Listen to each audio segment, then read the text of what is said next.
and welcome to We Grow Wild Home Crafting. This is going to be a sit and chat with me kind of videos. I'm going to answer to some questions I asked over Instagram and over the community section in my YouTube channel. If anyone had any questions, and I received several questions, so I'm going to try to reply to some. So let's just jump right into it because I would like to answer to many. So the first one I received it over Instagram said, how can I become more brave to change my life and not just eat, sleep, work and repeat? I think it's a beautiful question. We often find ourselves stuck in a cycle of where we feel mostly uninspired and we feel like life is slipping away from our fingers and we feel kind of this stuckness. But life is change, whether we want it or not. And to become more involved in this change and create our own changes, I think that we need to find our why. Like, why do we want to change? The key words here are courage and desire. Courage is a beautiful word because it comes from the word, from the root cor, which means heart in French, I think. And it's something that comes from your heart. So let's try to look inside us and like find what is that we really want. And it can be like a small, shallow thing, or it can be like a huge life purpose thing. I don't know. It doesn't have to. We need to remove also judgment from what we need, what we deeply want. Sometimes we often have very beautiful desires in general, like all of our desires that come really from our heart are important. The problem is that we judge them because, I don't know, culture, religion, upbringing, I don't know. The second word is desire. The second key word here is desire. So what is that you desire? And instead of feeling sometimes like I feel this stress that I need to act and change something, and it feels very stressful. But the biggest changes that I made in my life, I made them by being aware of what was that I wanted to change. And I wrote down my desires. I wrote down, I want to create a beautiful homestead. I want to move to another country. I want to start traveling. And I really wrote it down and kept that desire alive and kept on, reading it and having it in front of me. And maybe it's magic, maybe it's the universe that is just becoming friendly with us, but opportunities arise. So find your why. What is that you want? Why you want to change? What is the core thing that you want to change? And be as specific as possible. So sometimes we just say, oh, I want love. But what is love? Like, let's be more specific. I want a partner that supports me and sees me and wants to spend time with me, and I want to spend time with this person. So like, be more specific.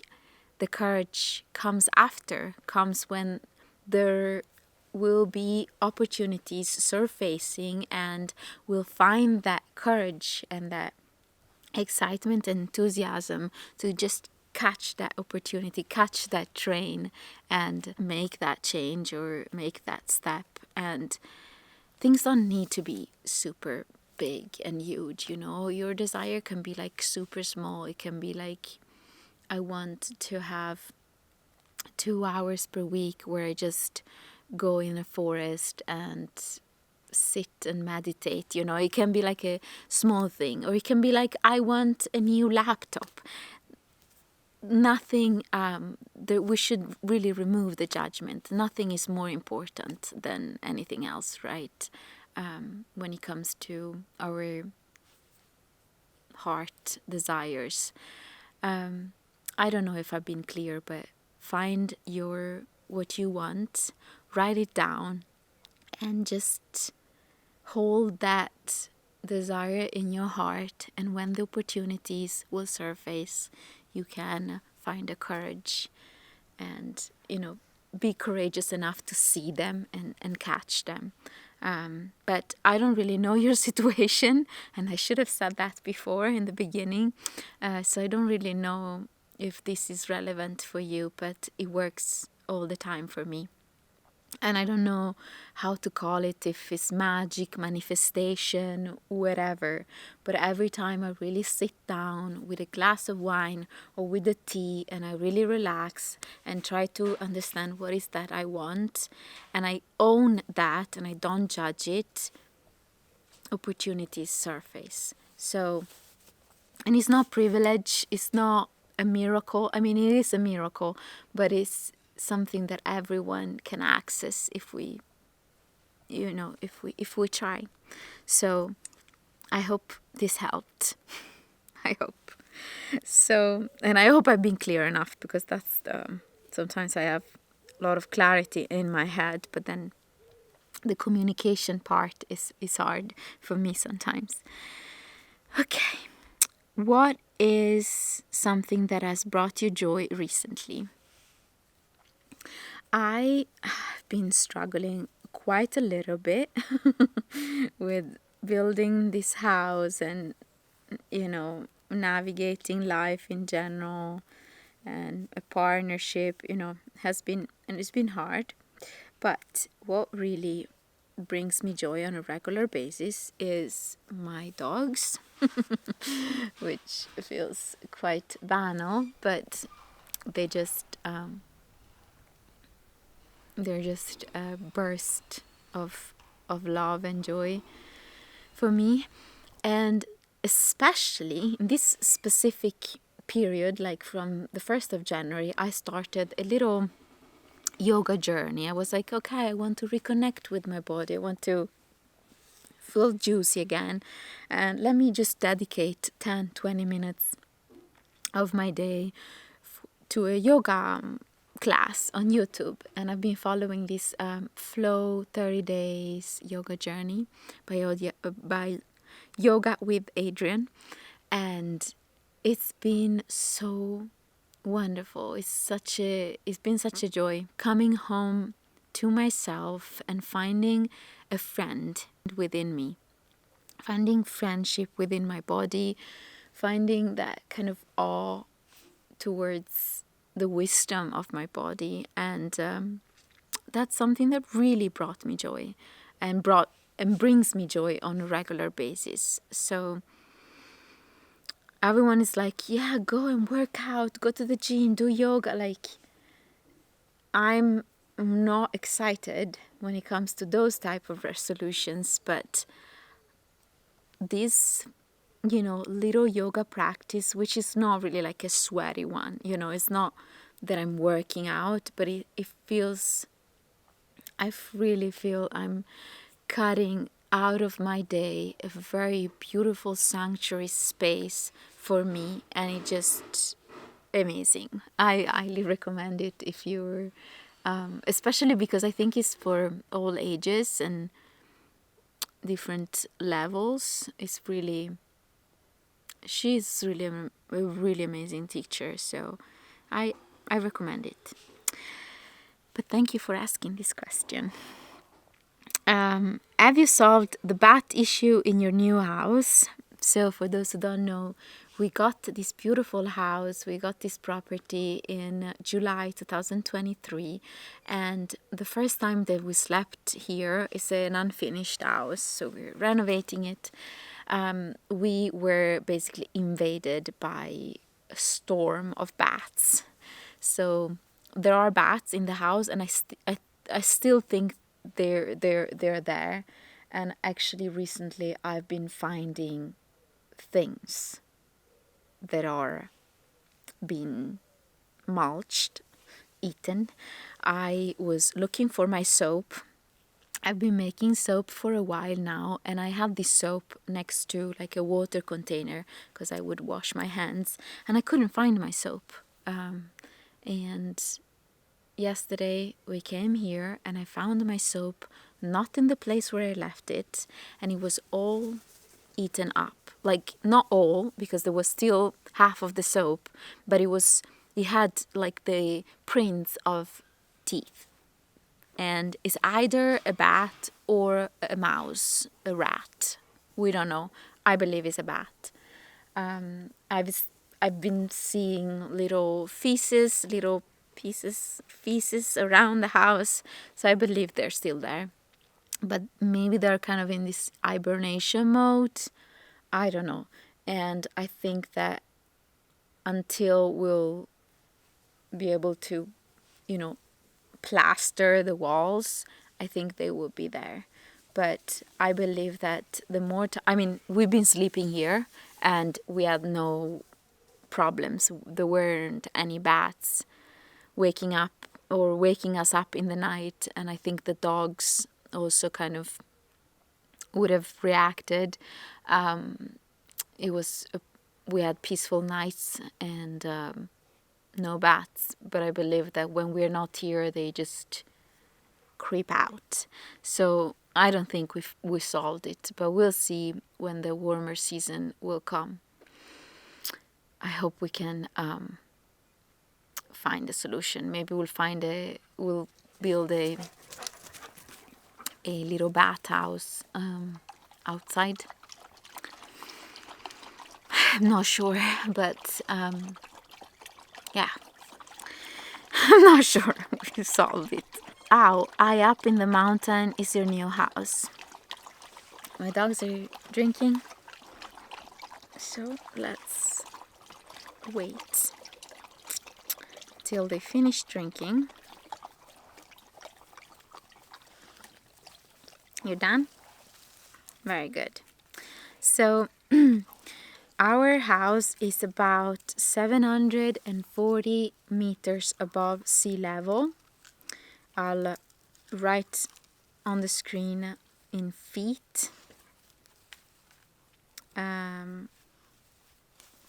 We're pretty high up, not like the highest mountain, but I would say we're up in the mountains. There are mountains that are a lot higher and mountains that are a bit lower, but I feel that we're high up. How far is your nearest neighbor in your new house?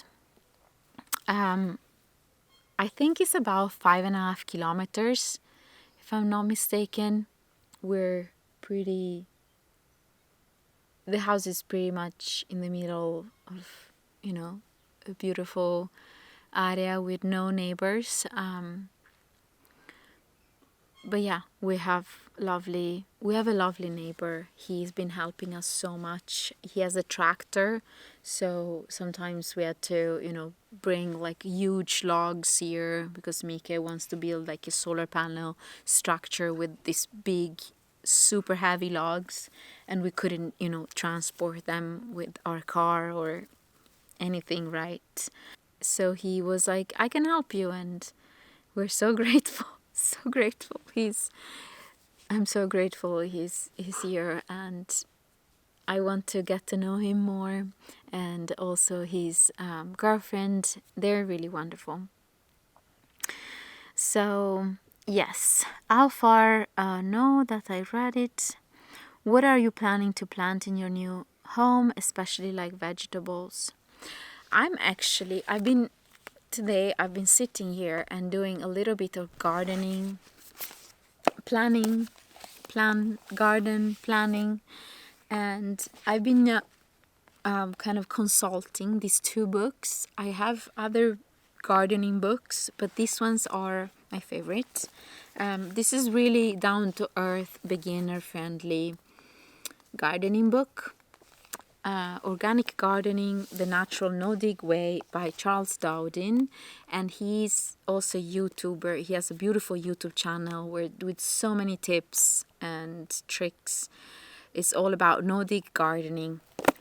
And I'm thinking to create some raised box beds for now, and then slowly, create a garden. But we have so much to think about that I want it to really be like slow and joyful. And I have been the other book, I'm all over the place. The other book is The Gaia's Garden, and I highly, highly recommend this book, not only if you want to learn about gardening, but if you want to learn about you as part of nature. This is the first time I read this book, I think 5 or 6 years ago. I really felt in my soul and in the entirety of my being that I am nature too. I'm not something separate, and it's beautiful, beautiful book. But I've been writing down some seeds that I want to buy. I want to grow beetroots and pumpkins. I want to grow a lot of spices. I want to have like thyme, rosemary, sage, and oregano, for example, basil. But I'm really interested in also creating slowly a medicinal garden. So I want to, plant hops and borage, lemon balm, Maximilian sunflower, purple cornflower, the Echinacea purpurea, peppermint, Jerusalem artichokes, comfrey, chicory. Like I want to create also like a medicinal garden that it can also be used with plants that can also be used as food. So we'll see. We'll see. But I have a few things that I definitely want to make, and I think I'll do one bed at a time. And I'll do this no-dig gardening technique where you place a cardboard on the grass so you don't dig, the first layer of the soil. I've done that and it's fine, but I don't want to disturb the soil. So I'll place a cardboard and then I'll create a box and I'll fill it with mulch and maybe some cow manure or some soil, some compost. We'll see. I don't really want to buy, the compost.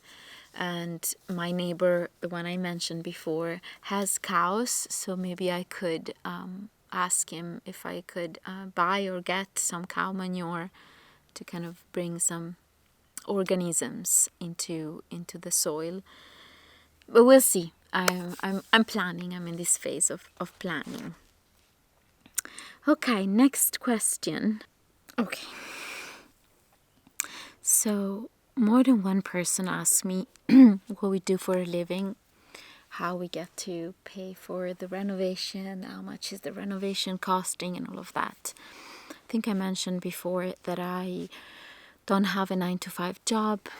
I do YouTube and I have patrons, and between YouTube and Patreon I can pay the rent and bills. It's not super much at all. I am earning really like basic survival amount of money, so it's not really a reliable source of income, but this is what I do and what I like to do, and for now it has been working. And trust me, sometimes I'm like, what the hell am I doing? Maybe I should find a proper job, but I don't want to subscribe to proper job, to be honest. I am enjoying this so much, and I hope eventually that I'll be able to make more money out of it. And yes, I am very grateful for my patrons because they help me to have a more stable form of income-ish, because YouTube is a little bit, you never know. It's not reliable, but I'm earning a little bit on YouTube too, and I wish I wish I could sustain myself more. So there's so much, feeling of unworthiness sometimes. But I don't know. I'm enjoying so much the freedom and the responsibility of being my own boss. And do the things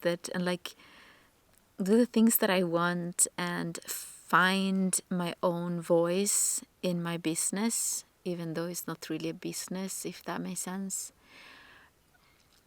I want to improve, and it's constantly improving, but I really want to have integrity and fun in my work. So this is something that this really brings that in my life. Sometimes I do some graphic design work on the side, but it's very seldomly happening. And Mike as well works online. He's a web developer, but he doesn't develop constantly. He's working on projects here and there, and sometimes he needs to take long gaps and like months where he doesn't, because it's a really intense job. And he's also his own boss, kind of. And now he's kind of working as finishing a website. But we hope we can, eventually when we'll move here, we'll work on this and have a homestead and maybe sell some veggies. I don't know. We'll have workshops, whatever, but to work more on on the land and be more self-sufficient, self-reliant, land reliant. We'll see. We really don't want to subscribe to this capitalistic culture, but we're in it, so we're also part of it, I guess. And there is a degree of privilege, I'm aware, but more than often I found that people that tell others, oh, you're so privileged and all of that, they use this word being privileged as a weapon to make people feel ashamed. And I'm done. I'm done with feeling ashamed for whatever life situation I have. We all have different degrees of privilege. Only the fact that we're breathing and alive is a privilege. So let's not just shame ourselves. I feel very grateful. That's, the way I want to feel when it comes to my privilege. Gratitude. I don't want to feel shame. When it comes to purchasing the house, we sold Mika's apartment in Sweden, so we were able to buy this, which was a lot cheaper than a house in Sweden. So we had a little bit of money left, but all of these monies are actually in fact Mika's or family or like Mika's money. So I struggled so much with this sense of unworthiness and feeling that I didn't contribute enough. But I'm thinking I want to shift that perspective and create a new way of seeing like life, instead of seeing it with the lenses of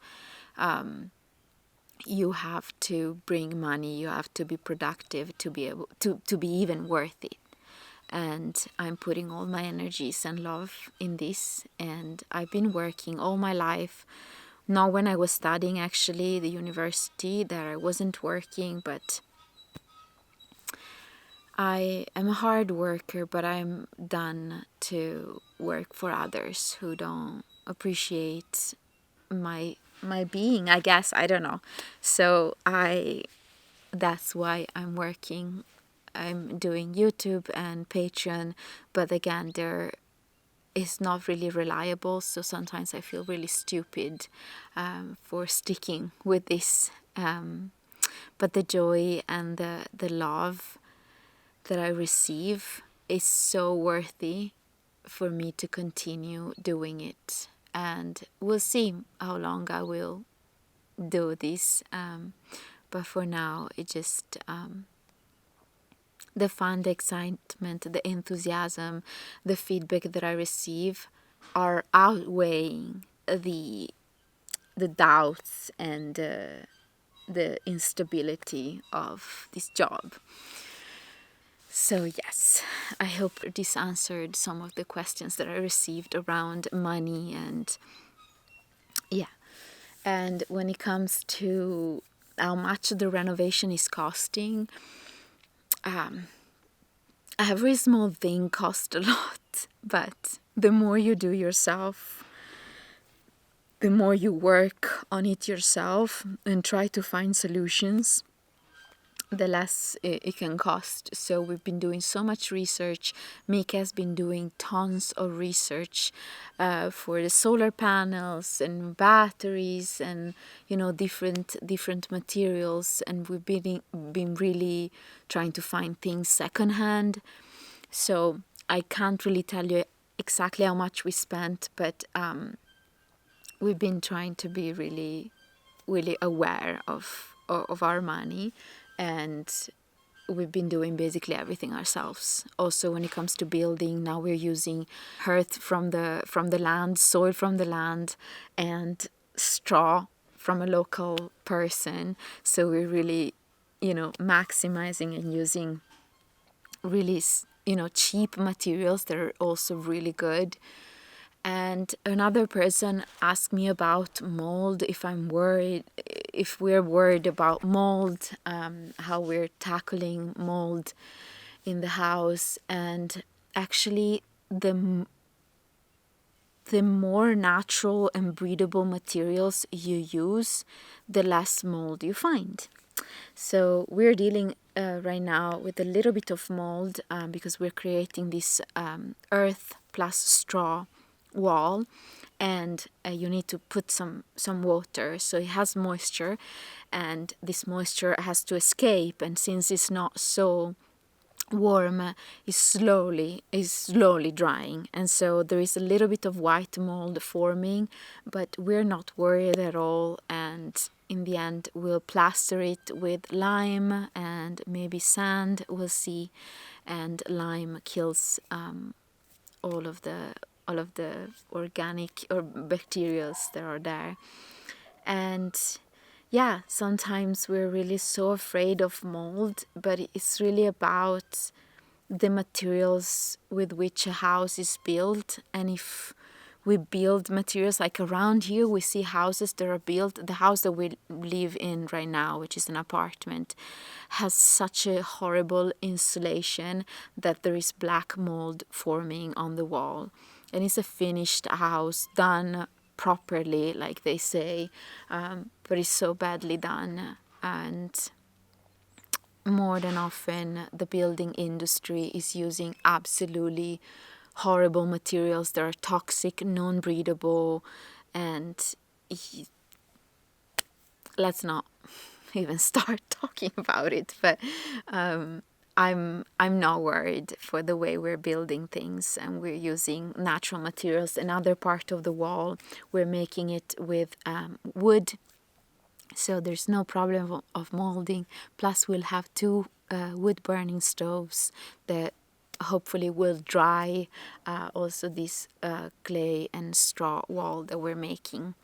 So we're not super afraid of mold. I mean, we lived for 2.5 years in this house, not this one, the house that we're currently staying at. We'll soon move out of it, but we lived there and there was mold every winter, and we're still dealing with it. And it makes me so frustrated and upset that I have to buy, bleach and sprayed it on the wall. It's just horrible. But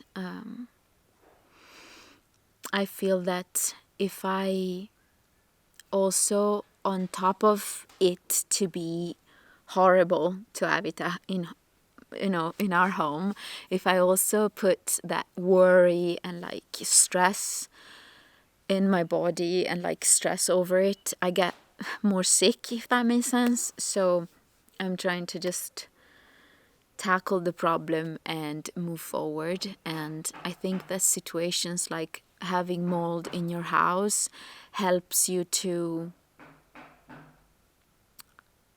know exactly what you want and find solutions and find what you want and do it in your new place. Another person talking about this kind of how do we know what we want? I know that another person asked me,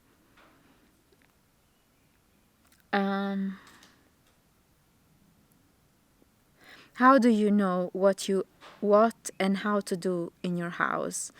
For example, how to build a wall, how to fix a stove. I'm amazed. I think part of it is having lived in so many different places. Since we met, me and Mika, 7 years ago, we moved, I think, 16 or 17 times, something like that. So we lived in so many different places, and that really helped us understand what we want, what we don't want, and what we want.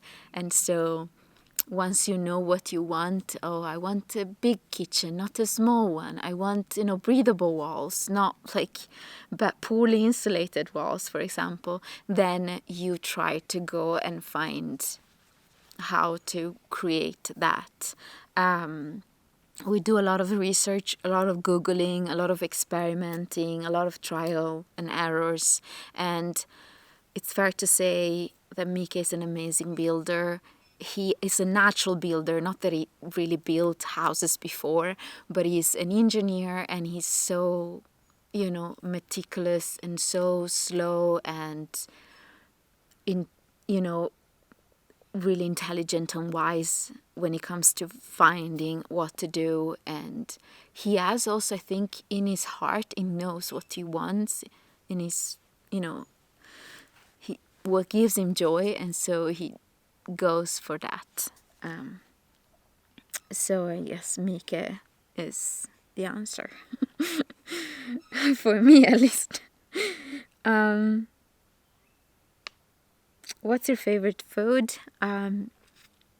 Someone else asked me like what I usually cook or something. I might be a very simple, boring person, but I love a good saute mix of vegetables. I love to chop a lot of veggies and put them in a pan and like with olive oil and saute them. I'm salivating thinking about them. I could just eat that. For me, that's rich food. Like, in fact, that's why I want to have a garden, so I can eat veggies on a daily basis. Now, it feels that I can't really afford eating only veggies all the time because it's expensive. Like, it's cheaper to buy pasta or like flour, make bread and eat that instead of just like a big pot of veggies, which it shouldn't be, but yeah. So I guess at the moment that's what I love. I love a huge pot of veggies, like chopped veggies, and saute them with some spices and olive oil. Delicious. I want that. Okay. Are you married? No, I'm not married. I'm in a pair-bound partnership with my wonderful man. Have you ever thought of doing a cal or a knit along on YouTube with one of your patterns? I haven't published any of my patterns, so I can't do a knit along.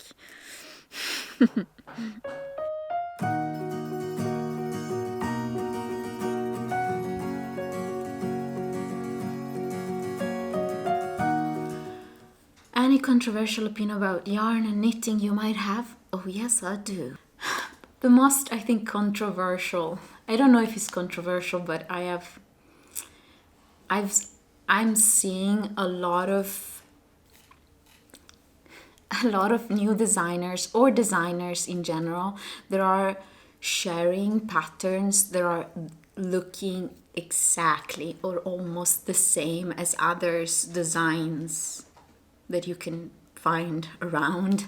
So I've seen so many like simple raglan construction sweaters, simple drop shoulder sweaters that are like basically identical, and they use the same also gauge, different yarns, but and I'm like, it's the same.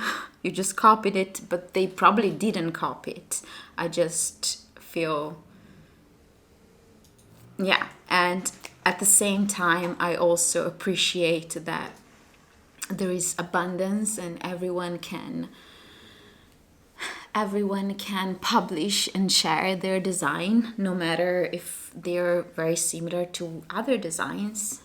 I just personally, yeah, noticed that, and I'm not really like too judgmental about it, but I don't know. Let me know what you think about that. So, and then I bet I have other controversial opinion, but right now that's the first that came to mind. Do you guys get out in Italy or just enjoy being home? We just watch a movie and pass out on the couch. We love to hike, so I would say that's what we do. We hike. We go out in nature and we take a hike with the lupis, our wolves, our dogs. So that's what we like to distress, I would say. Otherwise, just eat a nice meal. Okay. I'd like to know how you became a knitter, or if you always were, and how when you decided to become a YouTuber. Also, what challenges being so open and present online has brought you, as well as why it is worth it to you.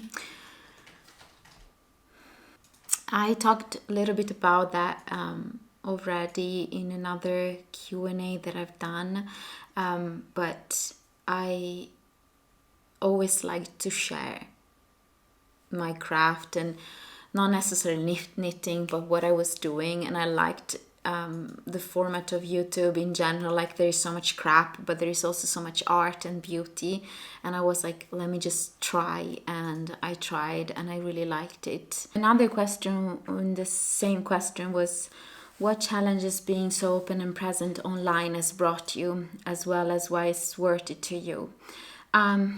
Thank you for recognizing that I've been open and present. It was very important for me to show up, and I think I've done that consistently for 2 years now. And being open, thank you. I felt that if I really wanted to do this with joy and excitement, I had to also be honest and true to myself. And I've seen that pays back so much. Like, people really see when others, I see it when I watch some YouTubers, and I see when they're like honest and open and kind and have integrity, then I kind of love watching them. I want to watch their content no matter what they're sharing. And so that's what I wanted to. And that kind of brings me so much, like, it's scary, but at the same time it like makes me so curious of how people will react. And seeing that people like what I share, it just it makes it all worth it. Even if I'm not earning much and putting so much energies in it, I love that I can be myself and share what I love, and people they're still here. Not always, but most of the time, I guess. If you hear like tapping, Mika is coding So he's using his keyboard and it's making a lot of noise, but it's fine. It's working. Okay, so being open and honest and showing and like putting all of your heart in something can also like bring back like some hate and like comments that are very like not so kind, but I haven't received many, so I'm grateful for that. I think I need to do the ribbing now, and I need to change needles. So okay, curious, this is my friend Rachel. She asked this question. Curious just how you and Mika are growing through the challenge of building a home together. I think it's a really important question to address. So this home project has been a real challenge for our relationship. It brought like our normal fights up to another level, let's say. It's been, he's here, he's listening, but he knows. I have been so stressed. Like Mike has his shit together most of the time. He's really good at planning and, you know, organizing things, but I don't know, I think I've been a real ball of mess, and it's not only my fault nor his. It's like the situation that we're in, and I have been feeling quite like stressed for deadlines, because we have to meet some deadlines if we want to get the residency and get the kind of livability, and pay fewer taxes and things like that. So we've been stressed, and also I wanted like quicker results, like let's move in, let's kind of create a temporary wall. And Mika is more like slow and methodical, and he wants to do things really well, but sometimes you need I guess that quicker results, or I did, but in the end I'm happy about all decisions we made, and I'm very grateful for how much growth happened in all of these months, like within us, in our relationship, but also as individuals. Like we're strong. And but the other day I broke down and I cried all day and I went crazy. Like, you know, nothing is perfect, nothing is fixed. It is hard. It is hard to build a home. I think that, like, for me, what I'm realizing is that I need to let go of some stress and ego and just like show up with love. Mika said the other day, I want to build this house with love, not with fear. And that's something that I need to remind myself of, and it is something that really created more closure and more love within us. He really showing up with love, and I've been showing up with both love and fear and stress and everything, and there's the full spectrum. But I'm also honoring that because it's part of the journey of releasing and letting go of all of those emotions. So I don't know if I really answered clearly to these questions, but yeah. What language do you speak when you are together? We speak English because we met speaking English. That's the language we kind of stuck with. Yeah. What is your most favorite piece you made for yourself? Love your channel. Thank you. Recently I made the Loom Pullover by Sari Nordlund, and I want to make another one. I think it might be that one, my favorite. is just stunning. Like, I love the color work, I love the yarn, I love the fit. It makes me feel really, really beautiful and unique. But then I also have other like summer garments that I made that I really feel beautiful. But yeah, I would say that's kind of the first one that came to mind, and I want to make another one, maybe in a like more like plant-based yarn or like summer yarn for the summer or spring. It's a beautiful pattern. I highly recommend it. It's so well written. Okay, um, I think I'm basically done with the questions. I'm sure I skipped some. Thank you so much for all of your questions. I really loved to sit down, knit on this baby. Now I'm going to knit the ribbing here on the second sleeve, and then I'm done and I can finally wear this one. Very happy, fits beautifully. So the next podcast episode I'll show it. And yeah, thank you so much for being here. And if you made it to the end, comment a little vegetable emoji. Yeah, thank you so much for being here, and I'll see you very soon.